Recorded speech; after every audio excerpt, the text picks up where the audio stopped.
Bonjour et bienvenue dans cette vidéo podcast qui porte sur le thème de l'ennui et plus précisément sur le fait que, en tant que professeur des écoles, vous êtes en fonction dans un métier dans lequel on ne s'ennuie pas.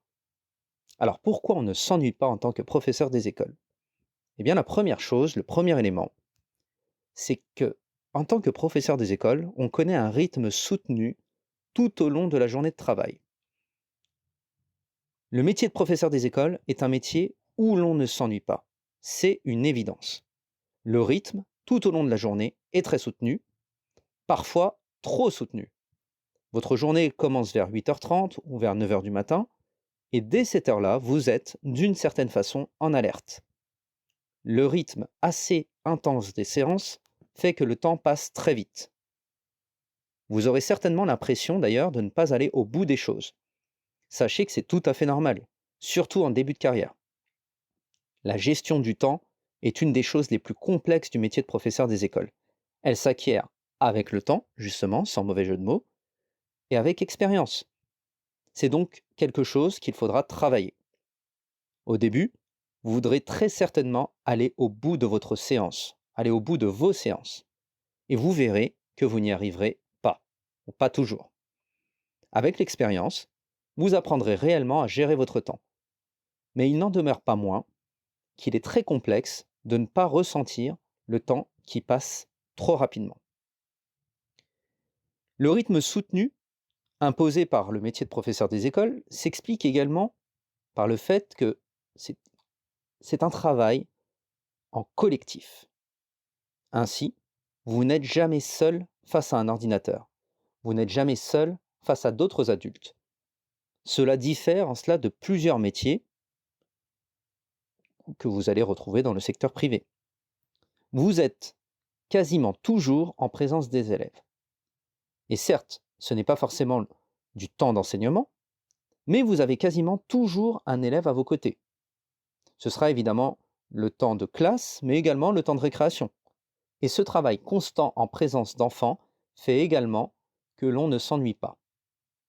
En effet, vous avez leurs responsabilités qui vous incombent. C'est-à-dire que vous êtes dans l'obligation d'assurer leur sécurité.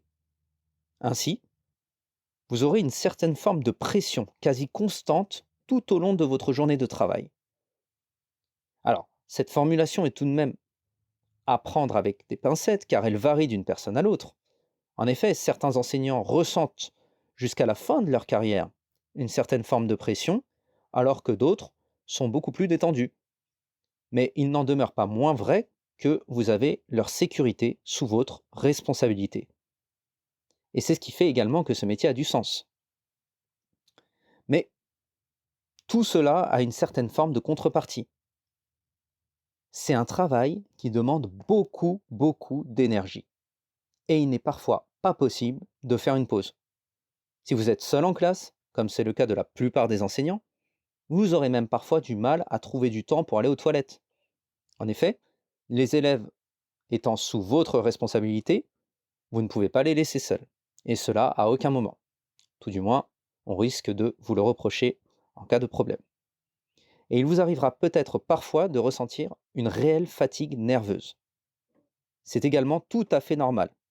Il est vraiment très complexe de faire ce métier si vous êtes en manque d'énergie. Dans ce cas de figure, il est également difficile de faire la fête la veille et d'arriver fatigué au travail. En cela, cela diffère de nombreuses autres professions. Le métier de professeur des écoles nécessite réellement des qualités qui sont rarement compatibles avec un manque d'énergie. Alors, un autre élément qui permet de rendre le métier de professeur des écoles peu ennuyeux, voire pas du tout ennuyeux, est sa pluridisciplinarité. Qu'est-ce que ça veut dire? La pluridisciplinarité signifie tout simplement plusieurs matières, plusieurs disciplines.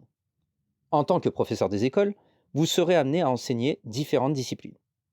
En cela, votre métier sera différent de celui d'un professeur du second degré, qui sera spécialisé dans une seule discipline. Cela peut être considéré comme une difficulté, puisqu'il faut être en capacité d'enseigner différentes choses qui parfois n'ont rien à voir les unes avec les autres. En revanche, cela peut être considéré comme quelque chose d'extrêmement motivant. En effet, vous changez de tête en permanence. C'est quelque chose de motivant pour les élèves et c'est quelque chose de motivant pour l'enseignant. Cette pluridisciplinarité entraîne également le fait qu'il est possible de mêler ses passions à son métier. Et ça, c'est quelque chose que l'on retrouve dans d'autres professions, mais relativement peu. C'est un avantage indéniable du métier de professeur des écoles. En effet, supposons que vous soyez passionné de musique. Vous serez tout à fait en capacité de mettre en pratique avec vos élèves votre passion. Et ça pourra se faire à travers des activités au quotidien, mais également par le biais de l'organisation d'un événement spécifique, comme le spectacle de fin d'année. De même, si vous êtes sportif ou passionné de sport, vous pouvez tout à fait mêler votre passion à votre profession. Ainsi, vous pouvez mettre en place des activités sportives qui vous plairont, à condition bien évidemment qu'elles rentrent dans les compétences travaillées dans le cadre des programmes de l'éducation nationale. Mais je vous rassure, c'est le cas de la quasi-totalité des activités sportives. Vous pourrez également organiser des sorties scolaires en lien avec des thèmes qui vous intéressent. Je pense notamment à la visite de châteaux, la visite de musées, qui peuvent également être très intéressantes pour vous. Et je connais relativement peu de métiers qui permettent de mêler ses passions à sa profession.